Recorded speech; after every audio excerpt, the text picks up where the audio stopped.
విసిడాన్.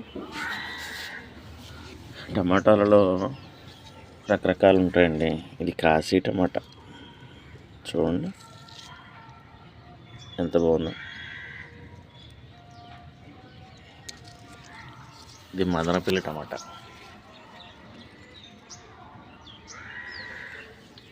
ఇలా టమాటాలు రకాలు ఉంటాయి. ఇది దేశవాళీ, మనం అందరూ చూస్తున్న మామూలు టమాటా. ఇది చూడండి ఇలా కాసే చక్కగా గుత్తులు. టమాటాకి చాలా నీరు చూసుకుని, వాతావరణం చూసుకుని, అలాగే పొడిపోకుండా ఖచ్చితంగా కర్రను నిలబెడితే మీకు ఇలా చక్కగా పూత కథ వస్తాయి. సరే ఎంత పూత మీద ఉందో. ఇది గుత్తుల టమాటా అండి, మామూలు టమాటాలే ఉంటాయి.